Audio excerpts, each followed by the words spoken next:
tout le monde, aujourd'hui je tenais à vous présenter mon nouveau livre de coloriage mystère, les 100 coloriages mystères inédits. Ça change un peu des Disney parce que je vous avais présenté les grands classiques de Disney, le tome 4 et les 50 messages mystères de Disney, le tome 2. Donc là, grâce à la foire au troc que j'organise sur ma page Facebook ZatoPK66, j'ai réussi à avoir celui-ci d'une de mes colocopines. Encore merci à toi Johanna, parce qu'il est dans un super état, il est complètement neuf.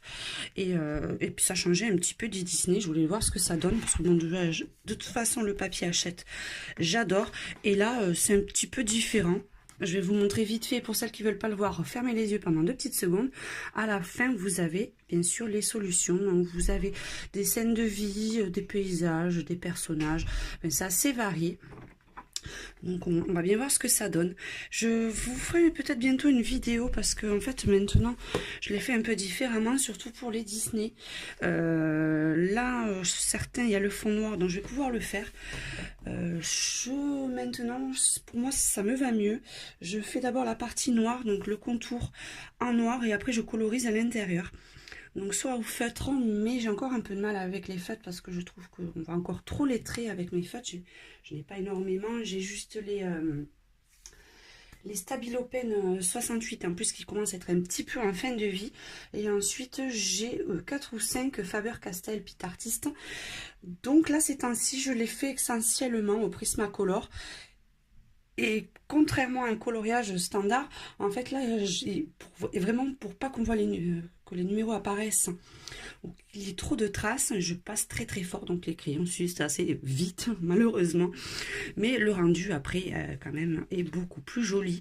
Ou alors une autre technique que j'ai utilisée récemment, c'est que je passe au feutre et après j'essaie de trouver un crayon à peu près de la même couleur et je repasse au crayon dessus. Ça efface un petit peu plus les traits, mais bon, c'est pas la technique que je préfère parce que déjà c'est très long et je trouve qu'on voit encore un petit peu les traits, donc je privilégie quand même les crayons de couleur, même si malheureusement j'adore colorier au feutre.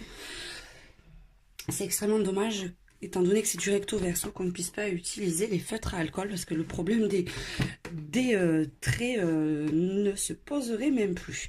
Donc voilà, celui-là il me tarde de le commencer. Là je ne l'ai pas fait depuis un petit moment, les colos mystères. Là c'est vrai que ces temps-ci je n'ai pas fait énormément de coloriage, il va falloir que je me rattrape. J'ai eu beaucoup d'activités hors coloriage, donc il va falloir que je m'y remette. Pour celles qui sont intéressées, j'essaierai de vous trouver le lien. Je vous mettrai en barre d'infos. Là, il est autour des 12 €. Donc, c'est à peu près les prix pour les grands colos mystères Hachette. Donc, je vous fais un très gros bisou à tous et à très bientôt pour de prochaines vidéos. Ciao, ciao.